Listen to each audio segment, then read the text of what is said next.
80 शब्द प्रति minute. Start. महोदय, आप जानते होंगे कि हमारे देश का या किसी भी देश का तीसरा स्तंभ धर्मनिरपेक्षता होता है। मैं इस संबंध में थोड़ी सी बात करना चाहता हूँ कि लोगों ने विभाजन की पीड़ा को भोगा है।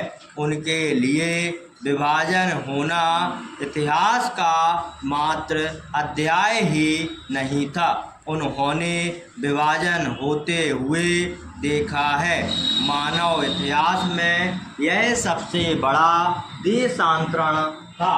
धर्म के आधार पर विभाजन कैसे हुआ था?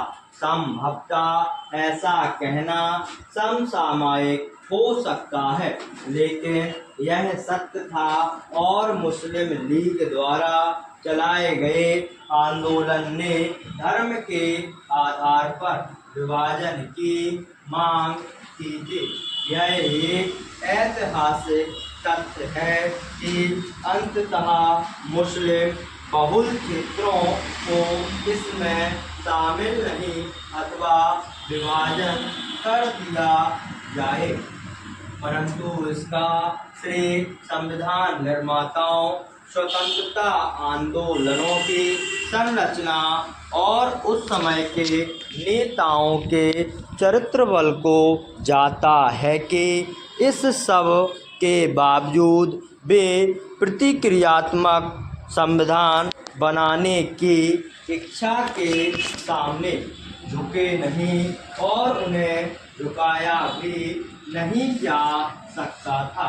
दूसरी ओर वे प्रत्येक भारतीय को मैं सोचता हूँ कि हमारे लिए अब समय आ गया है कि इस धर्म निरपेक्षता की समुची अवधारणा की पुनः व्याख्या करें।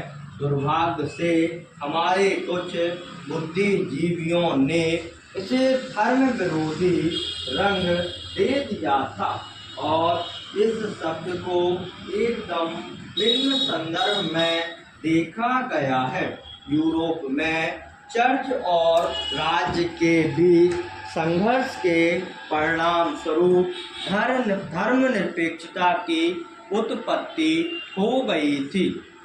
जब राज्य अपनी सर्वोच्चता के अधिकार को पुनः जताना चाहता तो दूसरी तरफ पोप के प्राधिकार की निंदा करके धर्मनिरपेक्ष राज्य की स्थापना करना चाहता था। इस प्रकार की धर्मनिरपेक्षता भारत में प्रासंगिक नहीं है।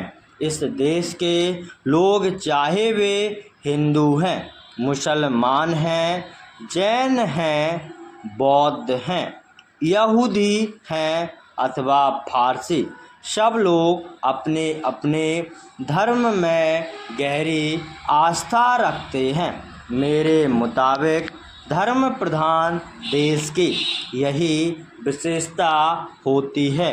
विश्व के 4 महान धर्म हिंदू, जैन, बौद्ध, सिख की भारत में उत्पत्ति हुई थी। ये सभी धर्म यहाँ पर सदियों से फल फूल रहे हैं। यदि आप धर्मनिरपेक्षता के धर्म विरोधी दृष्टिकोण को लेंगे। स्टॉप।